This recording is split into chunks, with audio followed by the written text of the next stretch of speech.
this thing on? We talking about practice, man. I mean, I work with my hands. It's a misdemeanor in 27 states. You gotta be comfortable with your co-host in this amount of space. Yeah, I can see me and you. This guy runs a state. You get that through your head? You just got hashtag content. You know, technology and stuff. Open your grill. It's stuck in your teeth. Now I have to mark them so I don't get the lick mic. You're not really that stupid, are you? Quavos. I'm just here so I won't get fined. We don't have a lot of editing this time. The ceiling is the roof. Let's make it happen. The Sabres equipment staff bought an extra vowel. The team can't buy a dub. What's up with Buffalo? Talking puck about those 0-2-1 Sabres is Joe Yerdon of the NHL URL. Plus, Marty Nowicki is late for his tee time at the U.S. Open at Erin Hills. Fortunately, he wasn't late for the show. Fall golf tips to be had by all. And I'll try not to be too upset about the College Hoops tip-off marathon getting the axe. We'll see. TBD.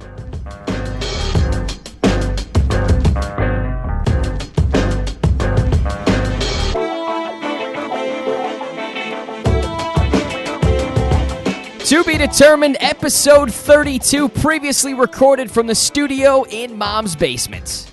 Yeah.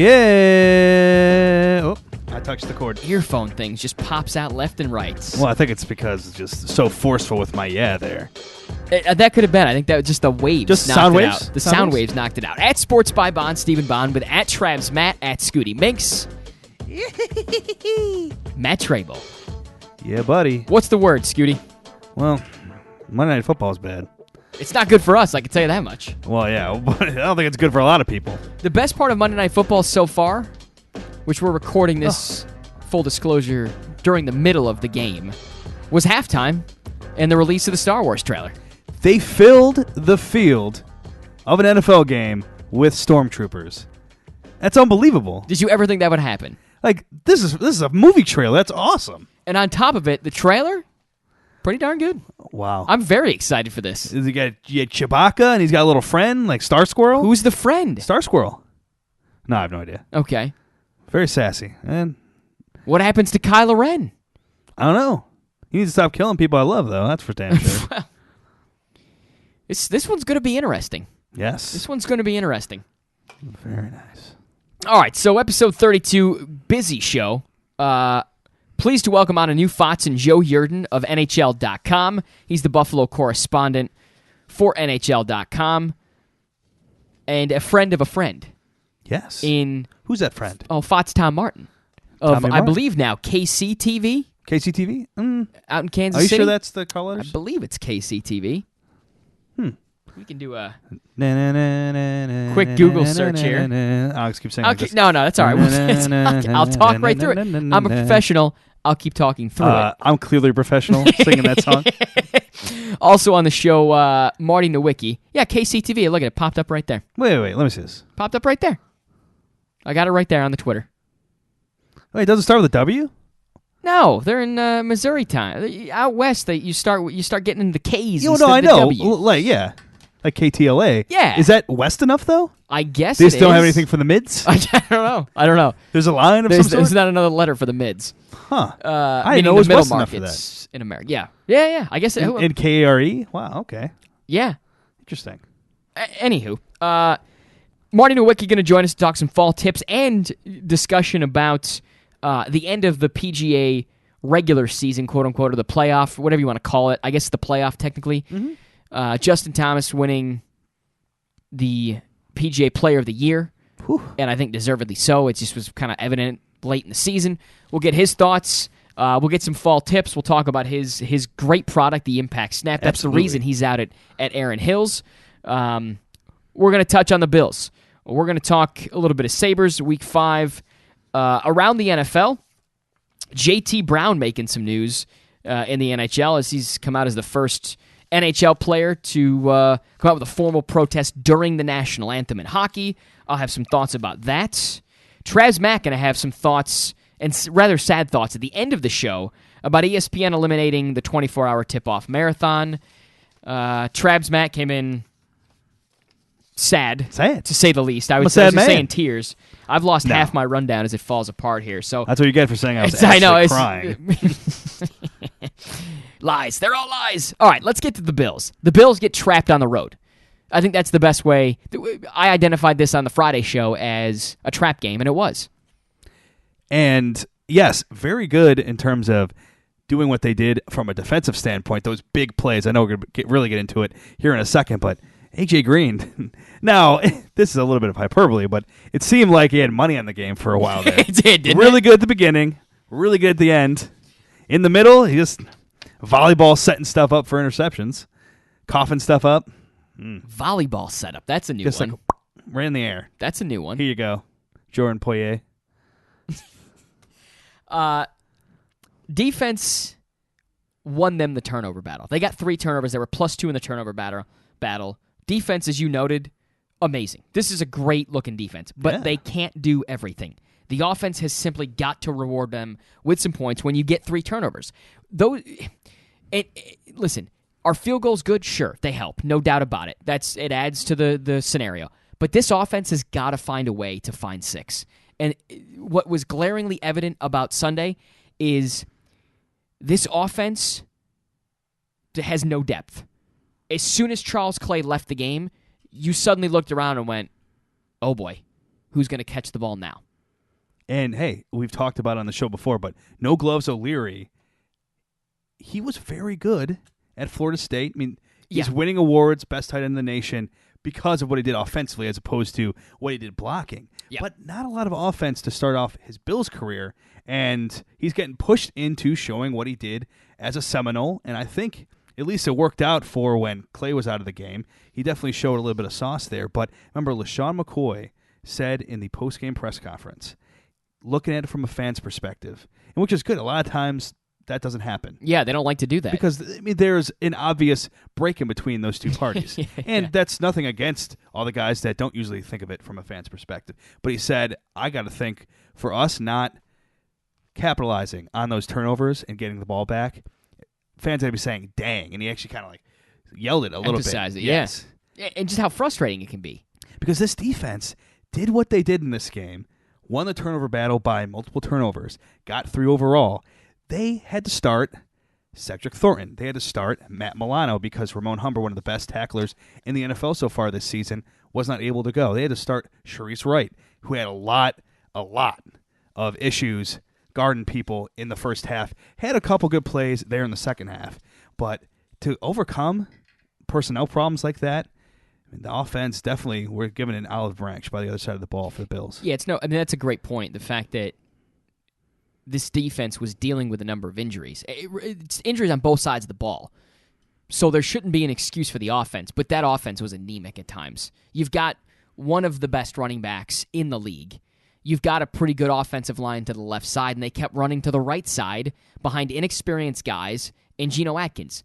Listen, Deion Dawkins got killed a couple of times up front. That's not good. Mills got killed up front. The right side of that line, Vlad Dukas. Yeah, he had a lot of run. He started over John Miller, which is interesting because Miller's been the staple. I hesitate staple, but he's been the starter at right guard. Oh, absolutely. Not great, but he's been close to a staple. He's been there. Close in to terms staple, of reps, at least. Yes, and that's kind of what taking I'm out getting production at. to a certain degree. Yeah, production not necessarily there, which is why he gets yanked.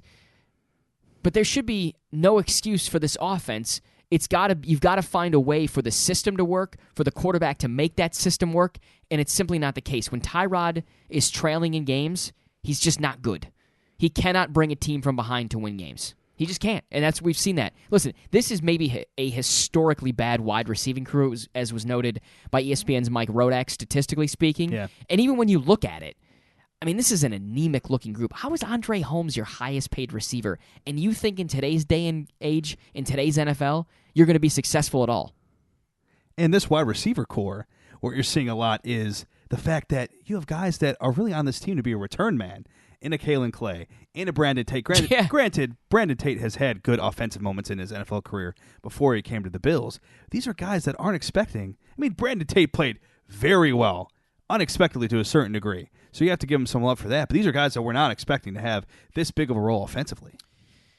Not much you can say about this game other than it was severely disappointing by the offense. The defense was good, but you can't call on them that many times before it gets bad. But going back to Tyrod Taylor for a second, this is a guy, a lot of time it's a strength. The fact that he can get out of the pocket, he's good on his feet. Yeah. But a lot of times he does it too quickly, and he's getting sacked because he's using those legs to get out of the pocket too quickly. He's easily flustered, especially like you said. They're in the second half where they're playing back and forth. It's not a game where a lot of the statistics would show that they should be up. That just wasn't the case. Well, I noted a couple of times during that game where it seemed like he actually stuck in the pocket too long and had no pocket awareness whatsoever, and it collapsed easily. Listen, I would think in a game like this Cincinnati game, I can't remember if it was last year or 2 years ago when they played Tennessee on the road, and Tyrod single-handedly won them that game and then got injured. That's what Cincy should have been. Tyrod should have asserted himself, and even if it is the running game, the coaching staff has to recognize, okay, our two best weapons are the ground game at this point. Your rookie wide receiver isn't working out. Zay has not made plays. Yeah. Through 5 games, Zay Jones does not look like an NFL wide receiver. Period. End of story. Can it change week 7? Sure. Will it? I don't know. You just don't know at this point. So in that type of game, let your quarterback do what he does best. Let him run. And speaking of running, you had 1 week reprieve, I guess you could call it, in terms of the running game from a yardage standpoint at least, coming back into like legitimate production on this team after having a couple really bad weeks trying to run the football. Both Tolbert and McCoy. And then it went right back into it. Went right back into the running game being anemic. And still, LaShawn McCoy, no touchdowns this season. Unbelievable. All right. Looking at a 30,000-foot level, Cincy was a big game for Buffalo. It was kind of a prove that you're for real right now scenario. Continue to lead the division. You can either improve to 4-1 or fall to 3-2 into a massive tie with the Patriots and inevitably what happened to be the Jets, which was insane. I shouldn't say inevitably. Inevitably is the wrong word. Ultimately would be the better word. Ultimately with the Jets, which is insane. The fact that now the Bills, the Patriots, and the Jets are tied for first place. We expected the Patriots to be there in first place, obviously. Not in this fashion, not the way that they're doing it. Yeah, with blemishes. Nobody expected the Bills or the Jets. So this is the game that I think comes back to haunt them in the latter weeks of the season, if that makes sense. This is the one you point to and say, if they would have won that, the season would have been different. And over the past 17 years, Buffalo has had a number of these games. Now, there are definitely some ingredients to it where I do agree with you. I mean, just how well the defense played and what they did in the turnover battle and the fact that it wasn't capitalized upon by the offense. But I'm just thinking it's so early on to a certain degree. Granted, it shouldn't really matter. They're past the quarter mark. You stole 2 games against Denver and Atlanta. You stole 2 there. And then you give one away to a 1-3 Cincy team. Yeah, it's just if they had a big lead in terms of the score. Granted, they were much better than the Bengals at times in this game from plenty of other major statistics. Mm-hmm. If they had squandered a big lead that they had and it was a big comeback attempt, I would agree with you more. But I mean, there's definitely some ingredients to it. No, I get what you're saying. And the fact that it is early, I completely understand that. The fact that it's early and there's time to recover, to me, I look at it and go, this was one on paper you needed to have. Yeah, on paper, absolutely. That maybe is the direction we're going. All right, let's get to the rest of the NFL. Week 5, rather interesting. Giants drop 5 straight, have now lost their top 3 wide receivers in the process in Week 5, and Odell Beckham gone for the year. Here's the question. Who's worse, the Giants or the Browns? Well, you really looked at Browns-Jets this week, even though the Jets are playing better than a lot of people thought would be the case this season. That was kind of like a toilet bowl kind of game at this point. So the fact that they lost that, they become a pretty good candidate. But just the Giants, and a lot of it, I would say, is not just lack of production and underachieving in that regard, but just so many injuries. Yeah. You look at, they lost 3. 3 of, probably their top 3, depending on how you look at it. Roger Lewis played really well yesterday. He's going to have to play very well upcoming here, and it remains to be seen how bad the injuries are for Sterling Shepard and Brandon Marshall. But right. OBJ, and this came right after he had a 40-yard touchdown to really put them in the meat of that game. Yeah. It was an unbelievable at least for him, last handful of minutes of regulation because you have amazing highs and then obviously a massive, massive low with him getting hurt. But Paul Perkins, I mentioned on the show last week, terrible. He lost his starting job. It was really carries going to Orleans Darkwa and Wayne Gallman. I really thought Wayne Gallman was going to blow up this week. He was to become unbelievable, definitely the starter, I should say, on this team. And it just didn't happen. Darkwa scored a touchdown. I really thought Wayne Gallman could turn around this season. It just didn't happen. It's very clear Odell Beckham was the only offensive threat the Giants Consistently, had. absolutely. KC is really freaking good. And it's crazy to think about. They've had some injuries, obviously, with Spencer Ware. That's why Kareem Hunt's so big. Look at their starting wideouts. I mean, Tariq Hill, who does a lot of his stuff, maybe coming out of the backfield and in the return game, he's become a pretty big star. But Chris Conley and Albert Wilson? Who? Exactly. Yeah. This is the receiving core of, by far, well, at least by a good chunk, the best team right now in the NFL. Are we ready to say that Alex Smith is no longer the game manager? He's not Vanilla Al anymore. And from a fantasy perspective this week, I wish he was. Yeah, we had to go against and our joint team Alex was Smith in the joint team, the TBD Steven team. Malero. God, it's just not good. It's not. Our team's not good. We let Steve down. We're going to take full credit for that. We did not draft the right way. I'll take it. I take partial credit. Now I think about this because Steve told us it was a PPR, so we drafted thinking it was a PPR, and it was not, which changes your draft. It does change your draft. I hate PPR. But not that It's much. Worst thing to happen ever It's happen mainly in on fantasy us. football. It's mainly on us. All right.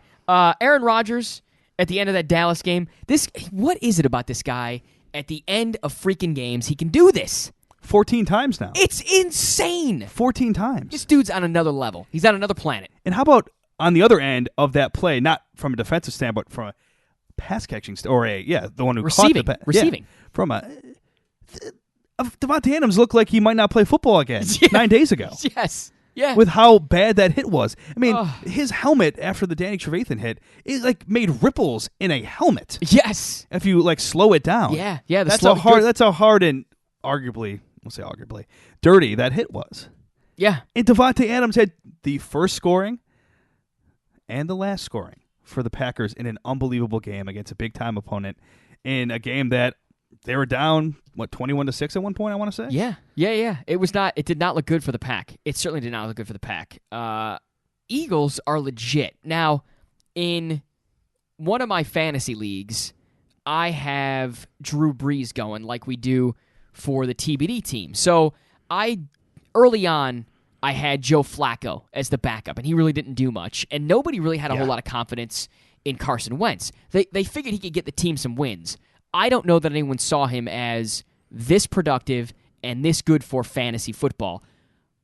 To my credit, and I love patting myself on the back here, for whatever reason, this guy was sticking around on the scrap heap. I picked him up. I'm surprised he was available. I was shocked he was available. I switched him. Oh, no, I'm sorry. It was not the league. It was the league I had Cam Newton in. And I picked up Carson and was hesitant to play him. And Cam burned me. And eventually I got to the point where I was like, you know what, I got to put Carson in. But I was amazed that he was on the scrap heap. That Eagles team is legit. What I'm looking at is longevity, though, out of Carson Wentz. Carson Wentz, True. remember, at the beginning of last season, he had a similar start, stormed out of the gate. Same thing with Dak Prescott, but the difference was, and that maybe last third of the regular season was, Dak Prescott continued it. Carson, not so much. And everyone was worried. Jordan Matthews, he's had 19 touchdowns as an Eagle. Yeah. He leaves right before the season starts. But Torrey Smith, maybe not as good as Alshon Jeffrey so far in terms of new additions, but Alshon has been very good. Yeah. Torrey Yeah. Smith had a touchdown this week. Nelson Aguilar, dropsies last season. Finally coming to life. Ooh, consistency too. Yeah. Not Yeah, just yeah. putting up numbers. He's doing it almost week after week now. I don't know how the Jets win again and then quickly go to the Dolphins. Their coach resigns following the video scandal of him snorting cocaine. What just a wild friggin' story that is. The company you keep, you got to make sure they don't have something rolling. He sends Yeah. the video to a stripper. The stripper then releases said video because of the Colin Kaepernick situation and the injustices that are going on. This is an insane story. I mean, why would you do those things? Why are you making the video? No, that's what I'm saying. The drugs are one thing, but why are you making this video and just sending it out into the world? And would you have a very close relationship with this woman? I just want to point which out, I very much doubt. The obvious is we're not promoting the drug use on the show. We're not promoting it. But that should be obvious. Okay. Well, I just don't. For the life of me, why are you putting this? Why are you documenting this? Why are you sending it? Why are you sending it to this woman? The man needs Snapchat or something, I guess. I don't know. Or the man needs Jesus. Yeah. Well, listen, he should get a whole lot of time to bring Jesus into his life. But you mentioned the Jets really quick. Jermaine Kearse. Yeah. Speaking of things to happen, deals to bad. happen like Jordan Matthews right before the season. Woo, he's been pretty good. Not bad. All right, let's go to quickly the Sabres. We're going to touch on the Sabres now, but we're really going to dive into it with Joe Yerdon of NHL.com. It's hard to find a better person to do thoughts. Seriously, really, great guy to talk hockey with. Sabres are winless. The goalie situation is not good, but as we'll hear from Joe, not good. A lot of it could be due to the defense and the systems in front, and the guys getting used to Housley. And that's, as Joe pointed out and will point out, and I don't want to steal this thunder, but I'm going to in this point because I was amazed by this. The Sabres have had 4 coaches in the past 5 years, if you look at it. Moved it. It's not good. Housley makes 5 and 6, I think, or something like that. It's just it's an amazing string. Maybe it's 4. Maybe he's part of the 4. How long was Teddy Nolan there? He was there 2 years, I think. Get off your ass. Teddy and do had some 2. Math. It's not helping me count. Either way, it's like 4 and 5, something like that. I think there were bad habits that were developed the past few years, and you're trying to shake those habits while learning new ones is not easy. So I think that's the definition of growing pains, I guess. And I think that's what you're going to get with this team, is there's just going to be growing pains for the first 20 games. Housley is very quick to change goalies. There's a lot of games. There's, 82 games in the NHL season? Yeah, a lot. And he lasted with his original starter for a game and a half, and then he goes to Chad Johnson for the remaining part of that second game. Yeah. Starts him the third game, and then he does poorly, and they're bringing in Robin Lehner again. You got to figure out where you're going with this, especially because, yes, it is very bad that they've given up in basically no time. They've given up 4 shorties this season.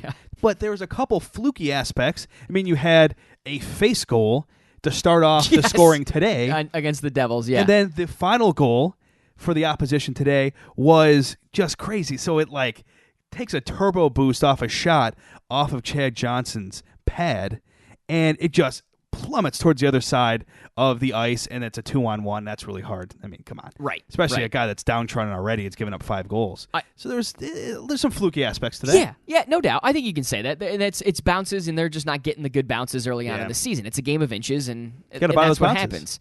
The bounce guy. The goalie situation is interesting because this front office and this head coach are not tethered to Robin Lehner like GMTM was.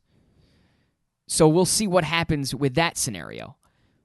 Could it be just the guys in front of him? Yeah, it could just be that you're trying to send a message to the guys in front of you. This Sabres team is fascinating. Sabres Twitter was abuzz after the 6-3 loss and the 6-2 loss to the Devils today.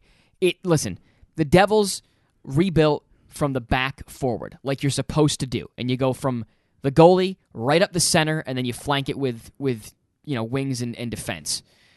This Sabres team didn't really do that, and they've gambled on a goalie that hasn't delivered.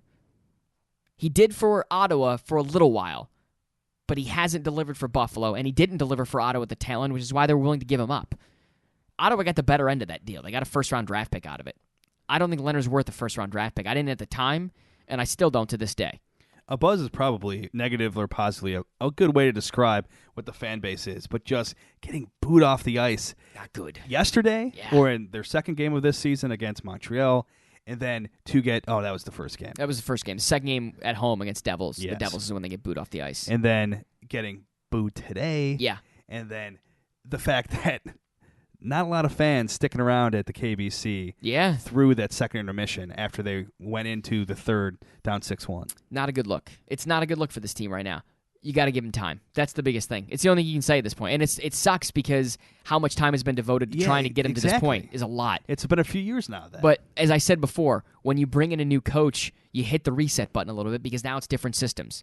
And he's going to coach guys differently, and he has different expectations of them. We're only 3 games into this. Would you like a win? Yeah. Should you have gotten a win against the Devils? Maybe. But the Devils have got good pieces. That's just how it goes. Yeah. All right, little bump music in. Around the corner, we'll talk with new Fots, Joe Yerdon of NHL.com. We'll discuss a whole lot more about this Sabres team. We'll look ahead. Listen, this team's got to head on the road, play 4 tough ones out west. Is it the best thing they need? We'll see what Joe has to say about that. He's a guy that's been around the team for a number of years, continues to be there day in and day out. Joe Yerd next on To Be Determined.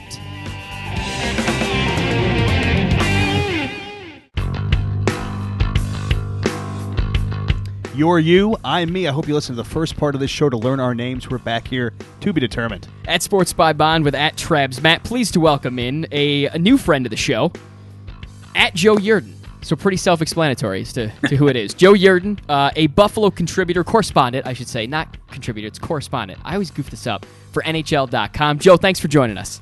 Hey, it's good to be here, guys. It's good to talk to you. Mutual friend amongst the 3 of us is your former podcast partner, Tom Martin. Indeed. Yeah, he had to go run into Kansas City for the best barbecue in the nation, so I don't blame him. Really. You didn't wrangle him down to make him co-host the Oddcast with you still? You know what? If I could twist his arm into doing that, I totally would. But unfortunately, the NHL is not in Kansas City. Yeah. Oh, that's true. Maybe one of these days we can do a reunion. You're gonna need to. Listen, we were fans of that show on this show. If that makes sense. Yeah. I think that makes sense. Absolutely. I think it does. All right, Joe. You're a guy that watches a lot of hockey, in particular the Sabres. This is a new team. They've got new pieces. It's a new front office. It's a new coaching staff. What do we make of this winless Sabres team 3 games in? It has all the markings of a team that's still learning. It's learning its legs, really. I mean, it's such a different system than what they've had in place the last few years. I mean, Dan Bilesma had his system. Ted Nolan had a bit of a different kind of system. And, whatever Ron Ralston was doing, that didn't really work out very well. So, and, the departure from, the Lindy Ruff years, I mean, that seems like ancient history at this point. Seriously. I mean, and it's not even 5 years, I don't think. Wow, yeah. Man, that is crazy to think about. Yeah. Wow, I didn't realize that. So think about that. We're on coach 4 in 5 years. About that span. I mean, that's nuts. So that is. What Phil Housley's trying to do, and I think ultimately when it starts to become a thing and everybody's got all the kinks worked out and everything's working the way it should, it's going to be a pretty fun team. But right now, they're fighting it. They're fighting it. They're trying to figure it out, and a lot of the old habits are still peeking out all over the place. Now, you mentioned Phil Housley a second ago. What have we learned about him so far? He's a pretty even-keeled dude. I mean, we've seen a couple of bad games in a row here, and he hasn't gotten angry, he hasn't gotten frustrated, he hasn't vented anything to the media or to anybody, really. I mean, he keeps it pretty calm and cool, and he's not throwing anybody under the bus. I mean, I think we can save the bus throwing for the fans, because I think there's a laundry list that's probably about 20 players deep at this point. But Phil's been keeping it cool. I mean, he's been very understanding to this point, and it's probably the best thing to do with a team that's still finding its way around. I mean, you look at how long it took him to cut down the spring training. Geez, what am I talking about? the preseason roster. I mean, you look how long it took him to cut that down. Yeah. I mean, you're looking at just a couple of weeks with the main roster to really get things locked down. So it's going to take a little bit of time, but the bumps in the road are it's almost like bump and jump video game style here. You need the Moon Patrol hopper to get through it. Was that an 80s game? Was that Okay, I'm trying to think of the reference. I was just running through in my head like 80s games, and that's what I landed on, is that era. Well done, sir. Well done. You mentioned the laundry list of players that are getting booed, is the light way to put it, I guess, from this team. Maybe you start with the goalies. Maybe it's a bit of the system. Maybe it's the guys in front. I find it interesting that Housley has been quick to yank goalies, and I get it. It's a 6-3, it's a 6-2 game, but he's also been quick to turn to Chad Johnson. How concerning is this goaltending situation early on? I don't think it's concerning at all at this point. I think these have been relief pulls in that things that were really bad in front of both guys in the Islanders game and the Devils game. That if you leave them in there to hang out and dry, it's not going to go well in the long run. So you do them a favor by not leaving them in there to take the heat. I mean, I think in Robin Leonard's case, there were some mistakes made by him for sure. But the defense, I mean, you look at the number of odd man rushes we've seen in all 3 games to start the season. It's staggering, honestly. I mean, it's amazing. The Montreal game didn't turn out worse. And honestly, I think the Islanders game could have been a lot uglier, and I think the Devils game also could have been a bit uglier too. God. But I mean, that's hard to imagine. But I think in this case, it's the D letting them down, and it's guys that are just, when it's a 2-on-1 every other play back down the ice, you're going to give up some goals. It's just that some of these goals have not looked good on anybody. So it's really easy to get mad at the goalies, to get mad at the D, to get mad at everybody. Is it a matter, you mentioned the D, and Housley's supposed to be the defensive genius. Is it a matter of the defense getting used to his scheme, or is this not the right group of guys for his scheme? No, I think it's the players getting used to what they're doing. I mean, we've seen it get crossed up a few times where, the old habits, the old bad habits have popped up where the guys aren't rotating. They're not they're chipping the puck off the glass. They're not really trying to carry. They're not trying to do, they're not doing anything very creative. And, you get 1 or 2 guys a shift that are executing and the other 3 aren't, or you get 3 out of 5, whatever it works out to be. There are mistakes being made, and it comes from learning, how the rotations work. I mean, if you have a defenseman jumping into the offensive play consistently, and you're always getting beat by, with a 2-on-1 going the other way when the puck gets chipped past you, somebody didn't rotate. Somebody wasn't, hanging back high in the zone to help out, and that's where the problems have come in. To me, rewinding the game in my own head, but it's gonna change. I mean, it has to. It has to change, because if you keep living this high wire lifestyle, everybody's gonna get agita out of this, and you're gonna have heart palpitations across the area. Yeah. So Buffalo currently, I know it's early, 20th in goals per game, 21st in goals against. Offensively, how concerned should we be with this team? It's a bit of an issue. They're a one-line team right now, and it's a one-player team with Evander Kane. I mean, it's Kane who's been the guy, Johnny on the spot, with the shots on goal, with the goals for real. With Eichel and Pominville, I mean, it's nice. It's great that line's working out, but we've seen nothing out of Sam Reinhart. We've seen nothing out of Ryan O'Reilly or Kyle Oposo. I mean, these are 3 other guys that are supposed to be doing a lot of the heavy lifting, and even some of the new guys. Benoit Pouliot's not really doing it. Jacob Josephson, I mean, it's 4th line stuff for him, so that's a little different. And the issues with this team as far as depth goes were at forward, because you weren't sure what the young guys were going to do, if they were going to make the team right out of camp, or the new guys, if they were going to fit in. Right now, none of the young guys made the team, and none of the new guys are helping out. So it's kind of the worst of all worlds. Oh, disaster. Speaking of Evander Kane, Jack Eichel's the one that got paid, but Kane has been simply money. We saw him, I guess, last year with a surge and look like a goal scorer that he can be. What has made him so effective through 3 games? Well, you look at the Islander game, I mean, scoring twice shorthanded, I think using him as a penalty killer is an awesome move, because he provides a threat that, if the puck gets bumped out of the zone, sent back down the other way, you've got a fast guy who can finish and who can score, taking it the other way. That's why I like seeing Jack get used in those positions too, because if he's getting, if you get Evander and Jack coming at you shorthanded, that's terrifying. You don't want to deal with that if you're supposed to be scoring on a power play. In this case, you look at the game against the Devils. You look at his power play goal. Holy smokes! I mean, I'm blown away by it, and it's hard to look at any highlights from a game where you get blown out. But he tips the puck up to himself down the ice to make sure he carries it. Then he gets in behind the D, dekes out Schneider, and scores. I mean, that's incredible. And he gets the garbage time goal. Okay, fine. He's got another 2-goal game, but he's just been there to do things, and you need more of that from some of these guys. Yeah. So opening day roster, franchise record, 10 new players. So how have these new pieces fit, and maybe who's the best guy so far to that new group? Well, if you had asked me this before today's game, I would have said, well, Marco Scandella's looked pretty good.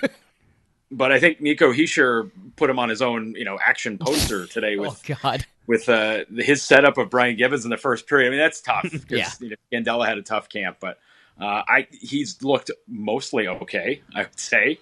I think you look at the forwards, Seth Griffith, forward's got to score, and I got to see a little bit more out of him. I like the speed. I like his skill ability. But I don't know if he's got a shot on goal yet. I mean, he had a nice assist against Montreal, so that was nice. But I got to see a little bit more from him. Josephson's another guy where his role is fourth line. Score on the shootout maybe that might be helpful. That's one of the things he's got to do. But he's a guy with all kinds of ability that if maybe he can get that shot percentage up a little bit, we'll see things be a little bit better for him. But you look around the rest of the ice. I mean, you're kind of lost because nobody's really doing anything yet. That makes it really hard to evaluate. Plus, I mean, we're 3 games into a very long season, so snap judgments after 3 games don't usually pan out very well. It's how Twitter works, though. I mean, it's just I just saw complete panic on Twitter today, which I thought was funny. And listen, I get it. Sabres fans want results out of this team. It's been, as you mentioned, 4 coaches in 5 years. This is a long time coming for this team. So, but it's early. Let's look ahead a little bit here. Sabres go on a 4-game road trek out west. Is this, how do the Sabres turn this around during this road trek? Is it possible? It's definitely possible. I mean, I don't think they've lost in San Jose in 20-something years. Oh, wow. Oh, okay. I didn't realize that because that's a tough game. So but they've got that going for them because something happens to the Sharks every time the Sabres roll into town where just they forget how to play hockey. I mean, even the worst Sabres teams managed to beat San Jose out there, and that's when San Jose was really good. Yeah.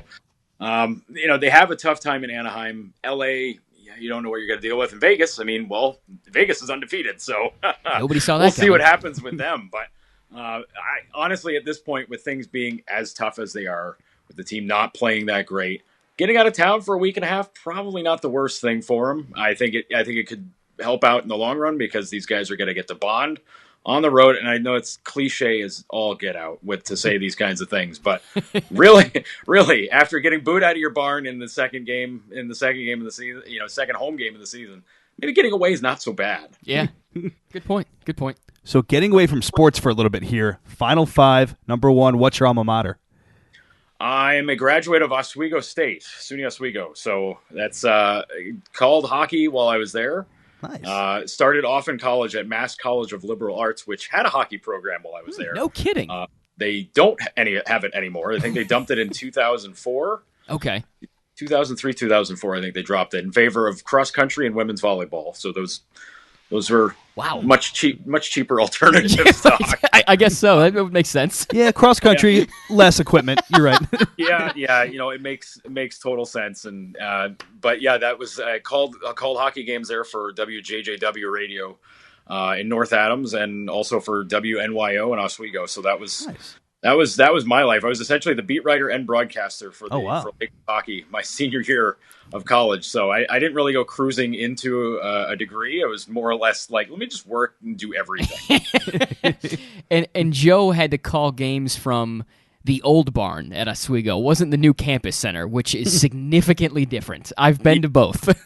Yeah, it would have been nice to have a press box named after an ESPN superstar to broadcast from. Instead, we had like one of those WWE wood tables that people get power bombed through or hands jump through now, I guess. So yeah. But no, we broadcasted from there at the top of the bleachers, which was only about 7 or 8 rows off the ice. Yeah, it's not much there. We were in prime get hit by puck territory, which thankfully in 2 years we never did. So worked out good. But that building I'm sad there's not hockey played there anymore because it was such a great building for hockey. Yes. I mean, you had like space heaters hanging over the bleachers to keep people freezing. warm because it was the coldest building in the world to play hockey in. So that was great there. And, funny story though, the rink I called games from in North Adams, we didn't really have a broadcast spot because there were only about 6 rows of bleachers. So they put us above the men's room in the corner of the rink. So when my very first game, I'm a freshman, I'm 18 years old. My play-by-play man was, he had been calling games since the 80s at the station. And his lead into the call, he's like, "Hello from Vietnam Veterans Memorial Rink in North Adams. We're high above the men's room in North Adams, ready for hockey." That's so spectacular. It was, I mean, it's, D3 hockey is awesome in a lot of ways, and it's a lot for those small time kinds of things. So that was it was great stuff, even though North Adams hockey was not very good. That's a great anecdote, or a couple of anecdotes there. I love it. All right, Joe Yerdon of NHL.com. What is your secret talent? Oh man, secret talent. Geez, I probably that I can bust out doing voices, and you're gonna put me on the spot for saying that. But Yeah. It's I'll get telling stories, and sometimes I'll just start doing a voice, or sometimes it's an imitation. A couple of times I've done a Mike Babcock, not in front of Mike Babcock, because that would probably get me in a lot of trouble. Probably would. But it's like when he gets talking, and he's got such a style to him, and I mean, everybody knows how he is when he's doing his interviews and he's just talking, and we gotta go to Freddie, and it sounds like you're making fun of him when you're doing it, but you're not making fun of him. No, it's how he is. He just has that kind of voice. He's just talking, and we're gonna go out and win. Okay, guys, see ya. Highest form of flattery. It's the look and everything with him. It's like it's a caricature almost. Caricature. It is. It really insane. is. I mean, the guy's got his own line of socks, for crying out loud. I mean, it's amazing. I did not know that. That's a good nugget. Socks. Oh my god. Beautiful. Now we Look 'em got up, man. now we got to track some down. That's awesome. Bab socks. Oh. All right. I don't know if this Bab socks are part of it, but number 3, best Halloween costume. Oh man, I assume for me, correct? Yes. Man, it's kind of cliche at this point, but I was definitely Lloyd Christmas in the orange tuxedo. Yes. Awesome. Still good. Was great. The funny part to the story though was that my friend who was supposed to be Harry didn't show up as Harry, so I was one idiot in an orange tuxedo. Oh my god! At a Halloween party. That's joint. You get to be joint. What a letdown. I hope you never talk to that guy again. That's such a letdown. That's mean. Oh, that's brutal. That is absolutely brutal. That was pretty tough, but he rolled in with like a era appropriate Revolutionary War costume, so I couldn't even really hate it. Oh, wow. He looked like straight out of the 1770s, so I was like, all right, man, you win. That's perfect. Had to. Yeah. Seriously, yeah. All right, favorite beer, sir? Favorite beer today? Man, it's one of these things where if you looked at my Untapped logins, you'd think I'd have a major problem. But really, I've just been to 1,000 beer festivals, and my favorite one now, I gotta go with Community Beer Works is the Whale. It's maybe the most perfect brown ale I've ever had. But it's one where if you can find it around Buffalo, it shouldn't be too hard if you're in Buffalo to find it. I don't know if you can find it elsewhere in the state, but look up the Whale by Community Beer Works. It's fantastic. Perfect. We'll ask the beer guy about it next time. Absolutely. Last one. Where can we find you on the internet? That's easy. That's the easiest question. You can find me at NHL.com. You can find me at Twitter at my name, Joe Yerdon, JoeYerdon. Where else can you find me? Sometimes you can also find me at Buffalo Sports Page. I do a podcast with Nick Mendola called The Sons of Punch. What else am I doing? Sometimes you can see me on AP doing Buffalo Bills coverage. And that covers about all the bases. Yeah, it's a lot. Yeah, it's a lot of bases. I like it. It's a busy man right there. Yeah. Joe, we appreciate the insight on the Sabres. I appreciate the anecdote about D3 hockey. Always fun to chat about that as a guy who's seen plenty of Division III hockey in my day. Joe, we appreciate it, my man. Thanks so much for joining us. Thank you. Yeah, happy to do it, guys. Thanks for having me. All right, let's throw some bump music in. Around the corner, we jump to segments. I'm going to switch pages of the rundown so that I can remember what the heck we put in there. Please no paper cuts. No paper cuts. We're talking baseball next. Obviously, ALDS, NLDS stuff. Number this week is 5 plus an honorable mention. And JT Brown. We're going to continue the hockey talk. I forgot in Twitter takes. That's next on To Be Determined.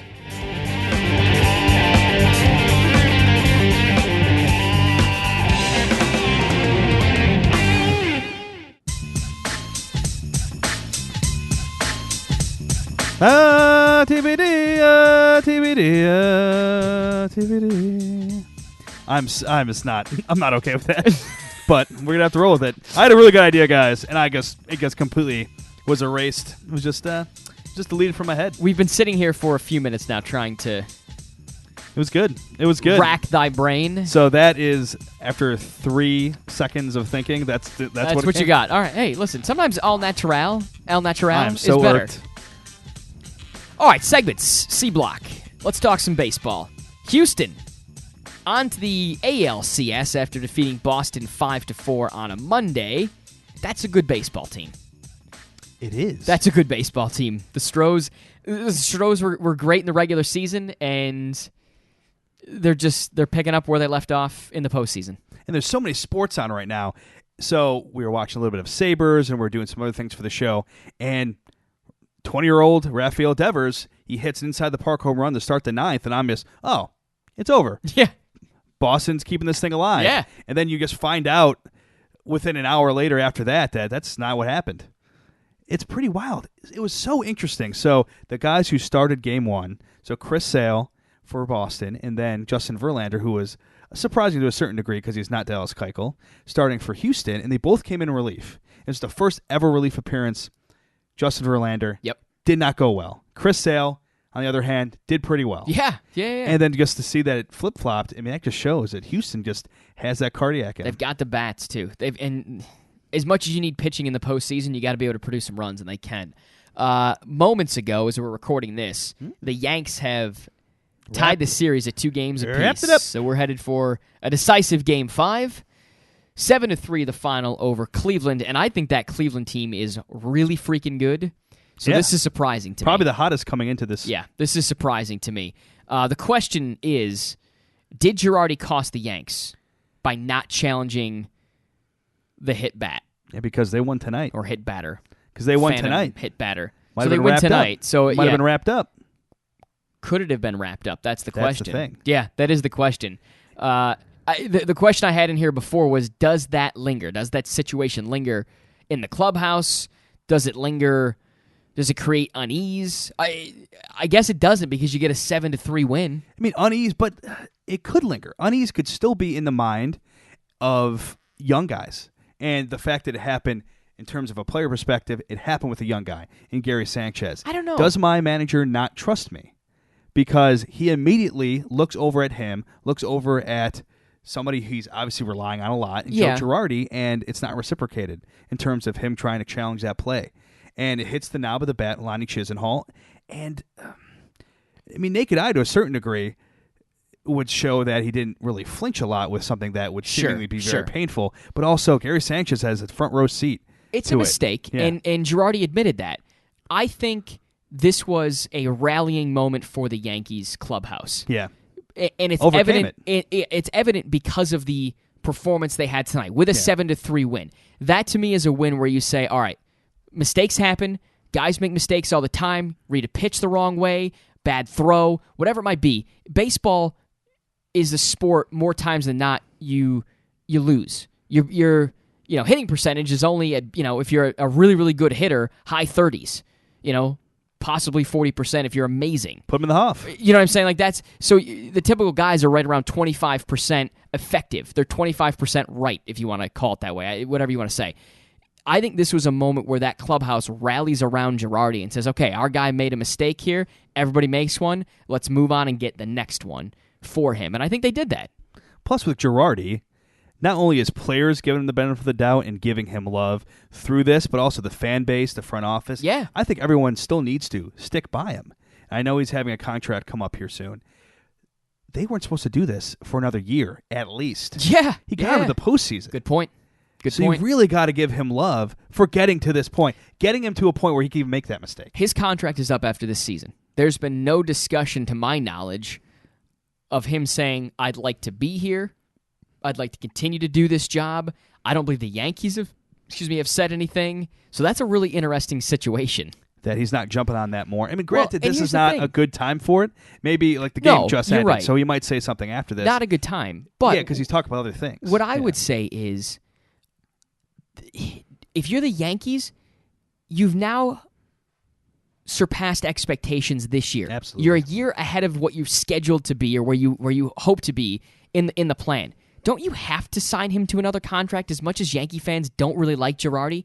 If he got you here, don't you have to sign him to another contract?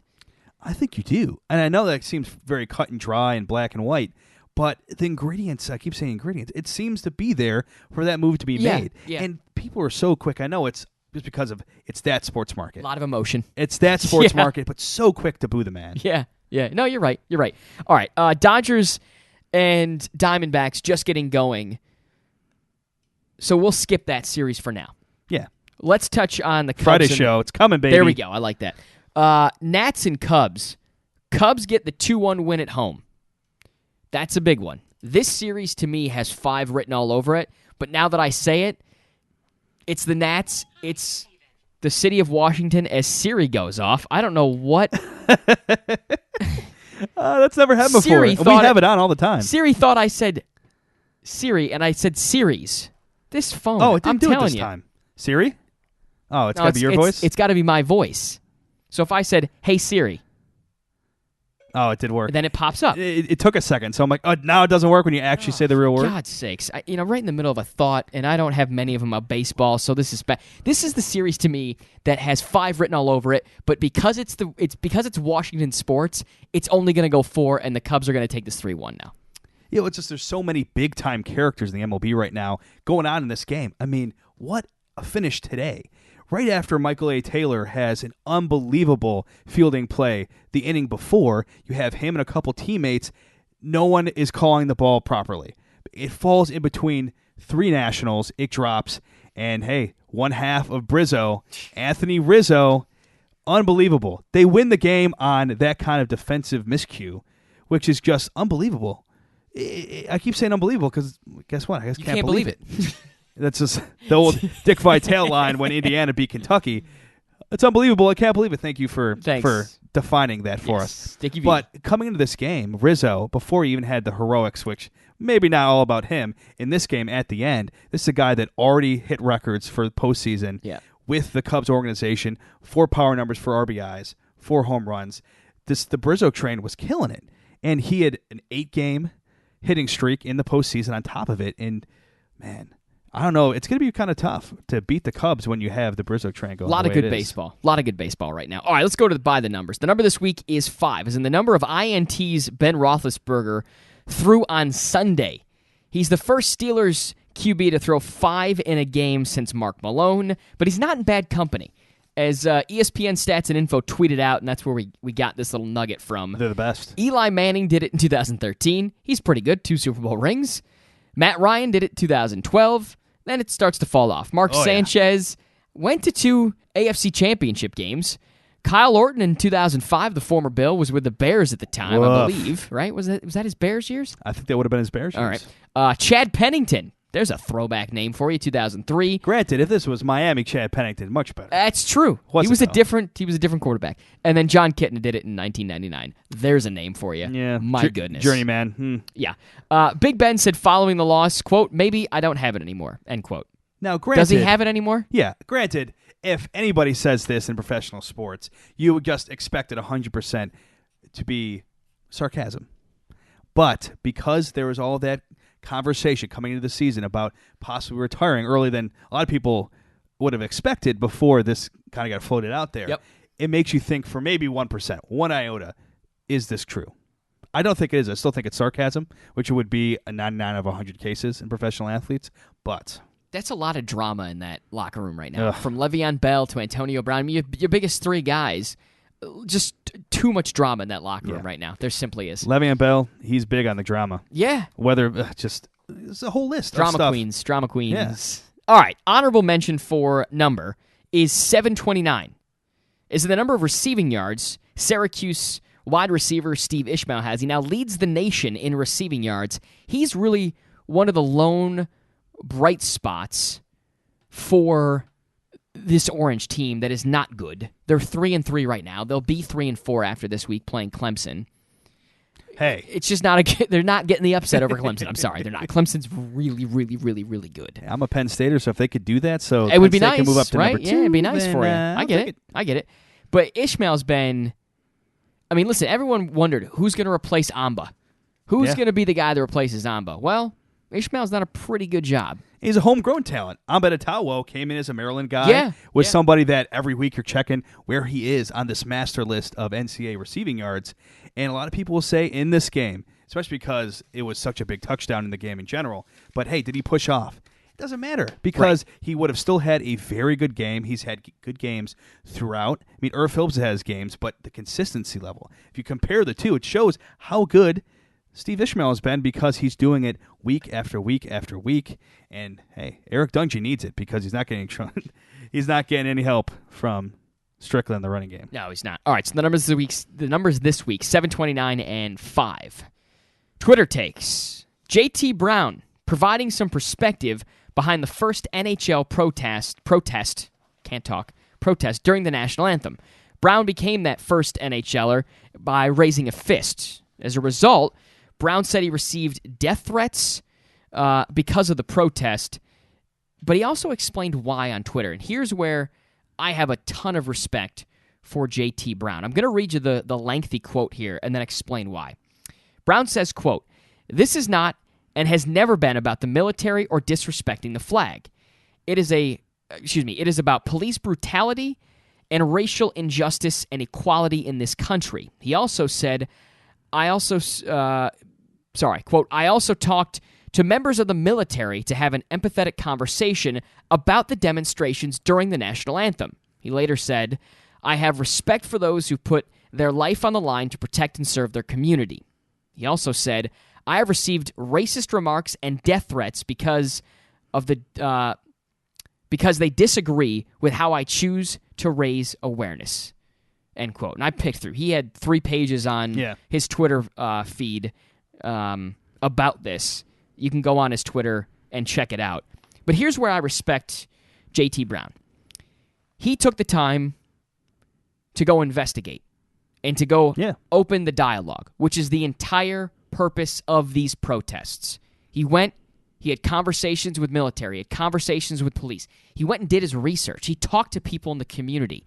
He tried to create dialogue. It wasn't a thoughtless protest. It wasn't, hey, I'm going to do this to get some attention. This is a guy that didn't dress in game 1 and did it game 2. So he's not a lock in that lineup every night. And he becomes the first in the NHL. Not that he's the Colin Kaepernick of this, but he is to a certain degree in hockey. Blazing his own path. Yeah, he is to a certain degree. I think it's important in hockey as well because a lot of these white players, and it's obviously mostly white players in the NHL, these are guys that are not coming, for the most part, I don't know what the breakdown is, but they're not American, all of them. A lot of them are not only coming from Canada, which they would understand a lot more going on because of proximity, but a lot of them are coming from Europe. So this serves as kind of an explainer for them to begin with. But I remember being a Penn State guy, being a Penn State student, and you obviously have a lot of Penguins fans and a lot of Flyers fans. And along with names like Scott Hartnell, they call him Scotty Fartsmell, and JVR, James Van Riemsdyk, and Billy the Kid Villano, one of the big players for Flyers fans, at least in that setting, was Wayne Simmons. And I remember he had to deal with NHL fans throwing bananas on the field, or on the field of play. And it reminds me a little bit of what you see with bananas being thrown on the field of play over in European soccer. It's a massive, because they're not even as, in some degrees, as progressive from a race standpoint as the US of A is, which is saying something because there's a lot of things that can be done in that realm over here. Sure. But it's something that you see. So I'm surprised to a certain degree it took this long, but it seems to be a realm where something like this, regardless of this individual circumstance, but for race, it becoming more progressive, I think, is something that could definitely be used. Hockey is a white sport. It has been for a number of years. It's just the case. It's a European, it's a Canadian sport, and in recent years, it's become more and more popular in the USA. You're getting hotbeds out of left field. Austin Matthews was the number 1 pick, 2 years ago? Yeah, 2 years ago now, and he's from Arizona. It didn't exist years and years ago. It's guys like Wayne Simmons didn't have the opportunity to play hockey years and years ago. It just wasn't in their culture, it wasn't in their communities. It hasn't been around. There are handfuls may be an exaggeration. There are a limited number of African American or African Canadian players that have come through the NHL. I had a chance to speak to the very first African American player in the NHL. His name is Val James. Played just down the road from us for the Rochester Americans, part of the Buffalo Sabres organization, eventually to the Toronto Maple Leafs organization. The words he used to describe the experience he had playing in rinks and some of the words he was called, unbelievable. Simply unbelievable at times. And this is a human being with a family. And it's more than just the player that wears the jersey, that wears the Amerks crest, that represents the organization. He represents the community. It's amazing to me to see how these players are treated at times because their belief system is just a little bit differently. It's not supposed to be like that in this country. And it's just a numbers game. You would think that AHL, these smaller cities, that you're going to have more progressives in a big city, in an NHL city, but an AHL city, he probably had to be dealing with, especially going around to AHL city after NHL city. Yeah. Probably worse than if he was at that higher level. Yeah, and I think the lower the levels, the worse it got because you're playing in smaller and smaller towns, absolutely. and it's not as public, and people probably feel more comfortable saying and doing things that they wouldn't. So it's kudos to JT Brown. That's the whole point to this segment, is that this guy is stepping out on a limb, as I mentioned. He's not a lock in the lineup every night. And so he's risking playing time the same way Colin Kaepernick did. And he's suffering. Ultimately lost his job. Yeah. And it could cost him his career. So it's just an interesting situation. So, yeah, like I said, kudos to JT Brown. He did not speak with the media yet. Ryan Callahan actually spoke to the media saying, listen, we all come from different backgrounds. We have different beliefs, but right now he's our teammate. We're going to support him. And that's the idea. You love to see that. That's what you need in athletics right now. So with that, we'll jump to a different topic. Around said music bed, Marty Nowicki, PGA professional, owner of the Impact Snap golfing device, out at Erin Hills. Why is he at Erin Hills? We'll find out. What does he think of fall golf? Well, I'm sure he loves it like the rest of us do. He's got tips how we can improve and be better during the fall while playing some golf. Marty Nowicki and legs around the corner.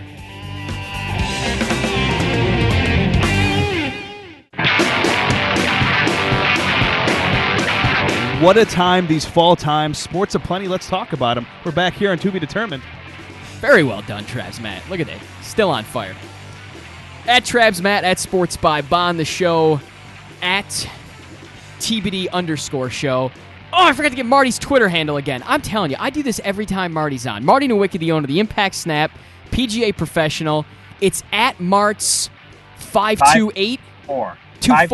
I was pretty close there, though.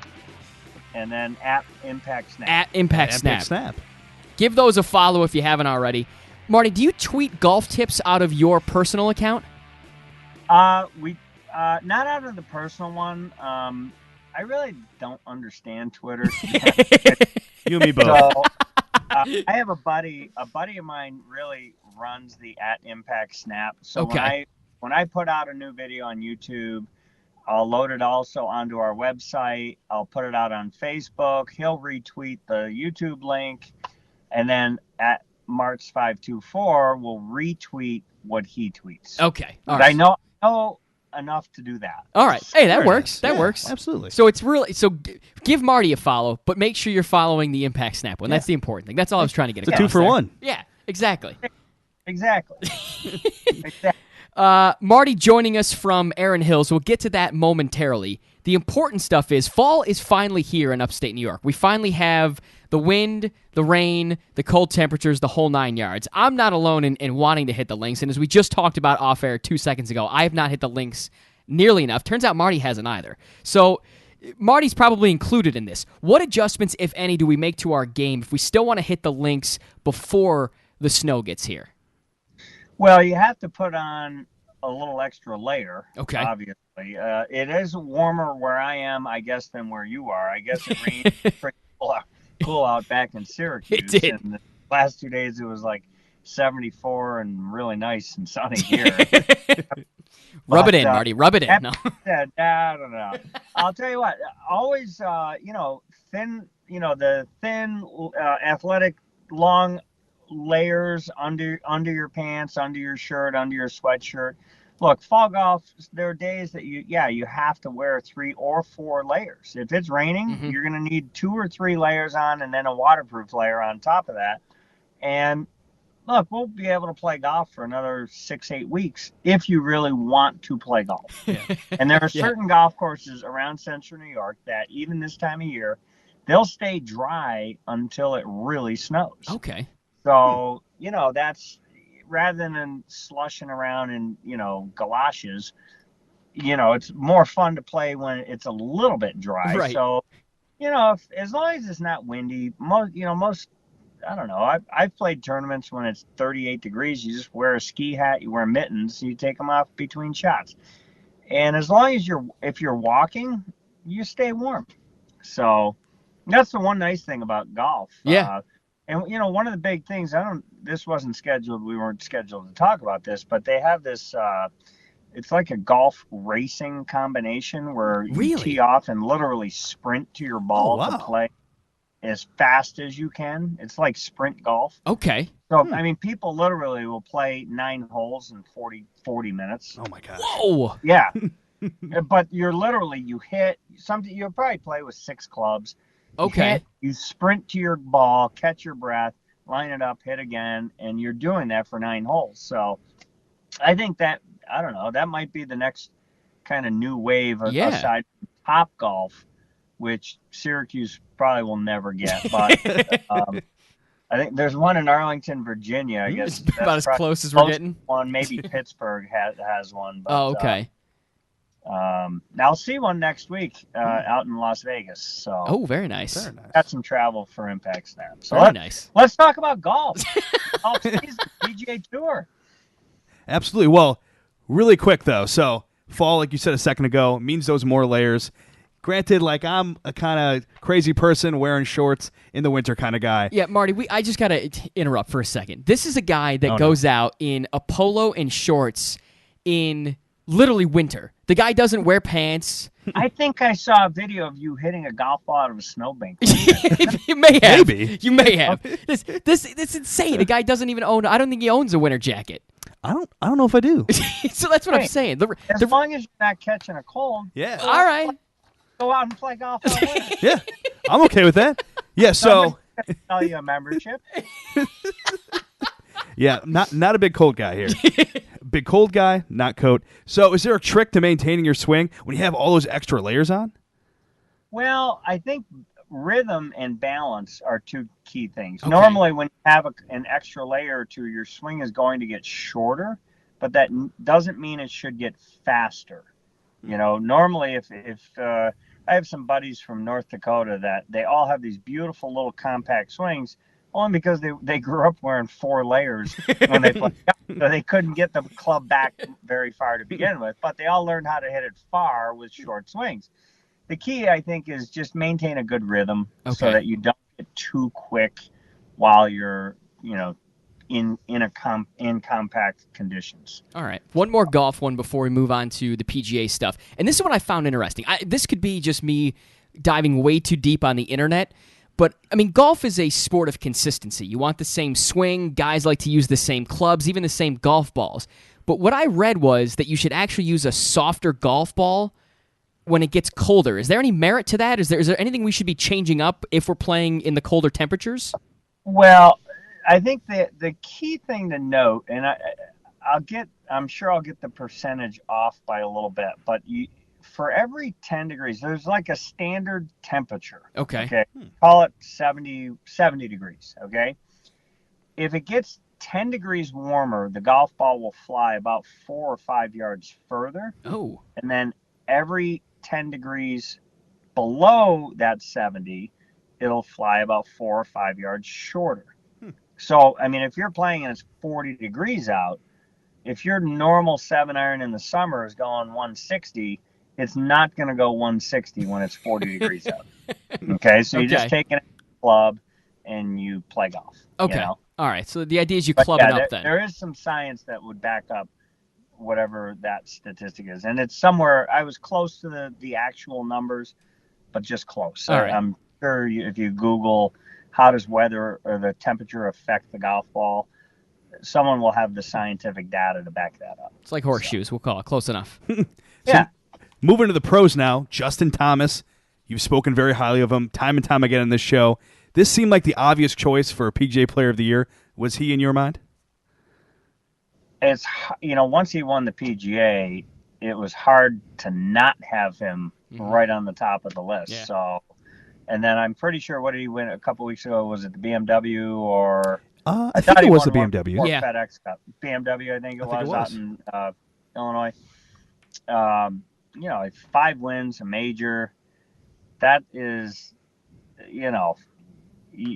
we haven't had a Tiger-like year in a while. Mm-hmm. This was the closest thing I think we've had to a Tiger-like year. Wow.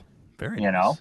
Jordan won 4 times and a major, and that's a Tiger-like year. You know? Yeah. So people are. I think it's exciting that we've got a lot of younger guys that are really playing great golf, and so I think it's just great. Justin bombs the ball. He's not a big guy. Yeah. Which now is another thing to say. Hey, it's like you don't have to be 6'7" to play in the NBA. You can be, he's 5'8", 150 pounds. Yeah. He's one of the longest hitters on tour. So that's crazy. That's exciting to me. And some kids that I teach, all the kids I teach, I tell them that, look, we got to bomb the ball, and then we got to chip it and putt it like a tour player. Get it up and down from everywhere. Yeah. And some of the kids that I teach, they're not very big, but we get them bombing it. So, and that's nice. That's the name of the game nowadays. It's crazy.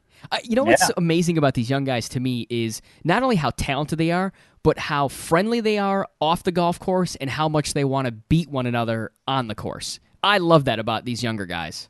And when they're competing against each other, it was so great to see how happy Jordan Spieth was when Justin Thomas won the PGA.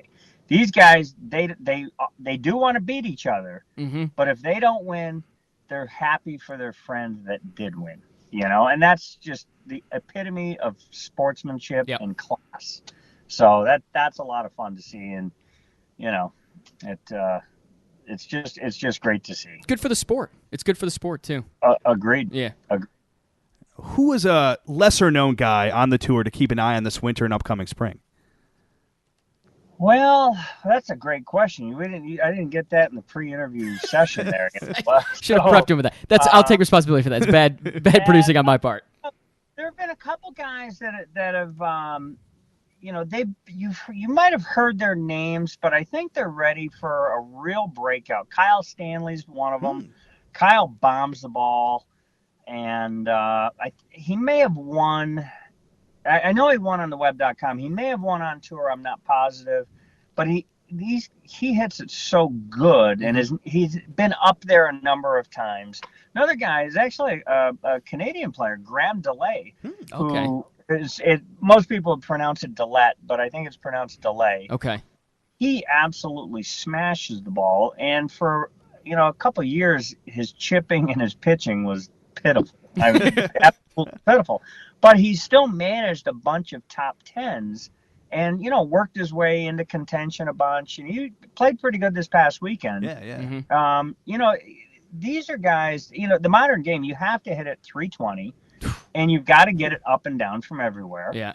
And, you got to make a bunch of putts. And so those would be a couple of names that I think they're due to win because they've had enough top tens where, those would be the lesser known names too that I would throw out there. Perfect. So. Hey, that works. That works. All right. So as we mentioned at the top, Marty, the owner of the Impact Snap training device to help you improve the swing, as we found out in the off-air very quick pre-producing meeting that I absolutely need one of these because I all of a sudden developed a hook out of left field this season. I've never done that before in my life. But Marty's traveling. We mentioned you were at Erin Hills. So you're traveling all over the country trying to introduce people to the product, and you got a chance to play a couple of great golf courses out that way. It's pretty rare to be able to play back-to-back days on major championship venues. And I caught a very early flight out of Syracuse, happened to catch a direct to Chicago. And once you get into Chicago, Whistling Straits is 2 hours and 10 minutes due north. And then, so I played there yesterday at 12:30 I was the fourth in a foursome. So I just Very nice. called them, arranged the tee time. They matched me up with a husband-wife and a husband-wife, and one of the wives wasn't playing. So she just walked around, and it was the longest 7,900 yards I've ever played in my life. And, you know, when you play a golf course that long, if I'm going to go there for the first time, I want to see how hard is this golf course. Yeah. It was the hardest golf course I've ever played. You didn't even need a beat. I love how Marty censored himself there. All right. It was hard. I was happy. I think I made 8 pars, 1 birdie, 5 doubles, shot 84. Man. And today, and then last night I drove from Whistling Straits, which is only like an hour and 10 minutes to Erin Hills, and I'm staying around 15 minutes away from Erin Hills. Nice. And I played 7,800 yards. And today was kind of mild. The wind was up, maybe gusting to 10 miles an hour. Yesterday it was 30 miles an hour. Whoa. So and the neat thing about Whistling Straits is, like, the first 4 or 5 holes go dead into the wind. Oh, then you have like 8 holes that come downwind, and then you turn back around and play the last 5 into the wind again. Oy vey. So it's almost it's very close to being a true links style golf course. Yeah.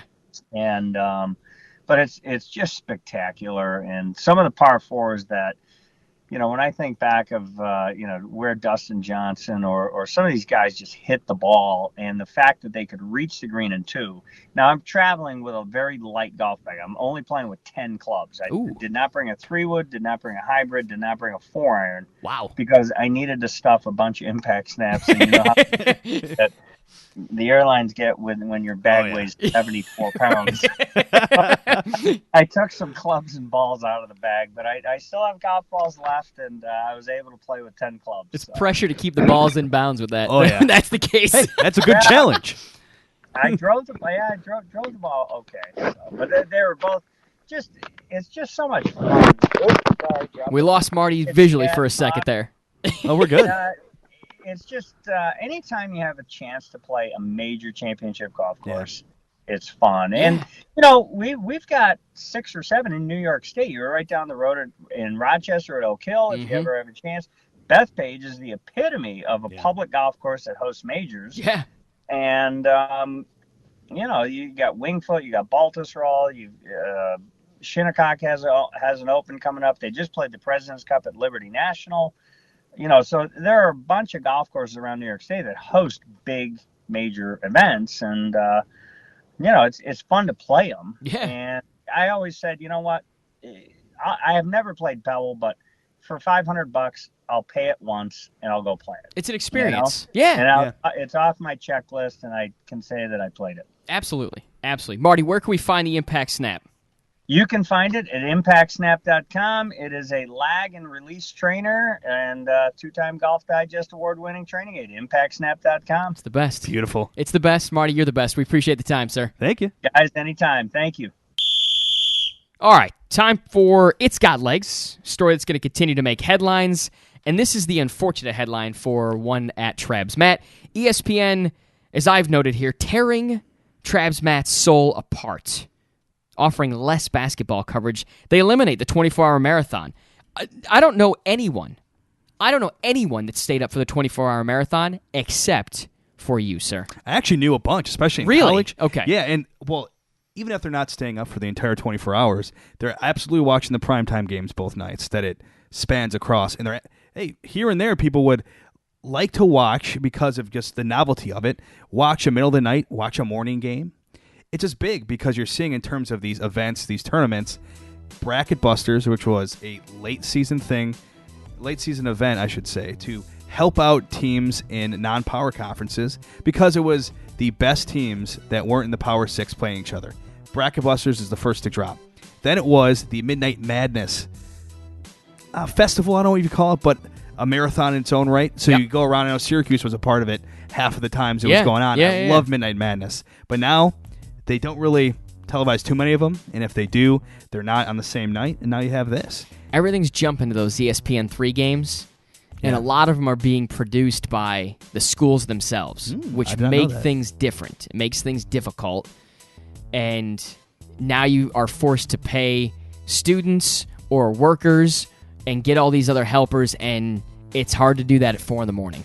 And ESPN, they're still doing plenty of good things. Myron Metcalf was retained on that staff. They still do plenty of games, so props for them, but just the fact that these 3 tournaments, these 3 events in the last few years have gone away, and the fact that they not gutted, but definitely reduced their staff. Yeah. With Eamon Brennan going away, with Dana O'Neill going away.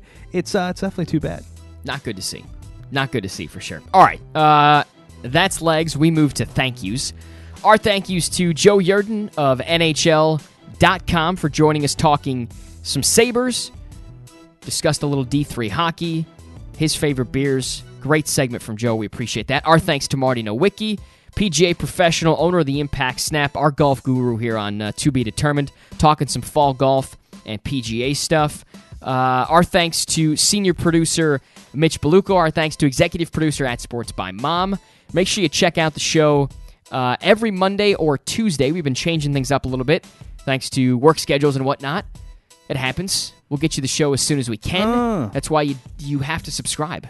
Yeah. And then you'll just be notified, or every time you go into the podcast app, you'll be able to download it right away. Download, subscribe, archived episodes, rate and review us if you're an Apple or iTunes user. Check out all the social media links at TBD_show on Twitter, To Be Determined Show on Instagram, Facebook.com/ToBeDeterminedPod. Email the show, tbdmailman@gmail.com. You can check out all those things on ToBeDeterminedShow.com. Travis, Matt, my thanks to you for showing up. Yeah, I showed up. Showed up pretty damn good. You always do. You always do. That was episode 32 of To Be Determined. Hope we figured out something on this episode. Later, boys.